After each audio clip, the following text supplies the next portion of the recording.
Rumah Sakit Ernaldi Bahar Palembang bersiap menyiapkan ruang untuk menampung caleg yang berpotensi mengalami depresi karena gagal dalam pemilu 2024. Rumah sakit ini dikenal memiliki kekhususan pada penanganan penyakit kejiwaan.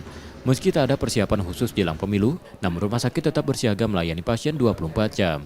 Untuk penanganan pasien kejiwaan, rumah sakit telah menyiagakan 9 psikiater dan pelayanan rawat jalan.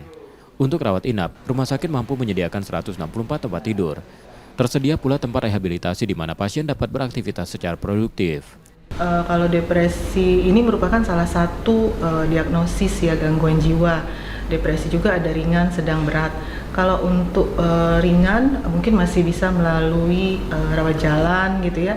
Kemudian apabila sedang, berat, memang kalau dari indikasi dokter psikiaternya dirawat, maka kita rawat gitu. Setiap pasien akan mendapat penanganan menyesuaikan kondisinya, baik dengan rawat jalan atau perawatan khusus di rumah sakit.